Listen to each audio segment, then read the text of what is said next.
तेरा दिल भी जाना बेकरार हो जाए। আমার সঙ্গে কথা না হলেও নিজের যত্ন নিয়েন।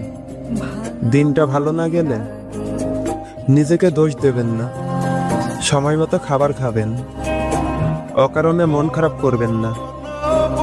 রাতে ঠিক মতো ঘুমাবেন, চিন্তাগুলো একটু দূরে রাখবেন। হাসি আসুক বা না আসুক, মুখটা শক্ত করে রাখবেন না। মন খুলে হাসবেন, কারণ আপনার জীবন থেকে একটা খারাপ মানুষ চলে গেছে, যে কিনা আপনার জীবনে একটা অভিশাপের মতো হয়েছিল। যদি কখনো এই খারাপ মানুষটাকে মনে পড়ে, তাহলে আমার খারাপ ব্যবহারগুলো মনে করবেন, আমাকে ঘৃণা করবেন। আমাকে ঘৃণা করে হলেও তুমি হাসি খুশি থেকো, এটাই আমি চাই। আমি চাই তুমি যেন সব সময় ভালো থাকো।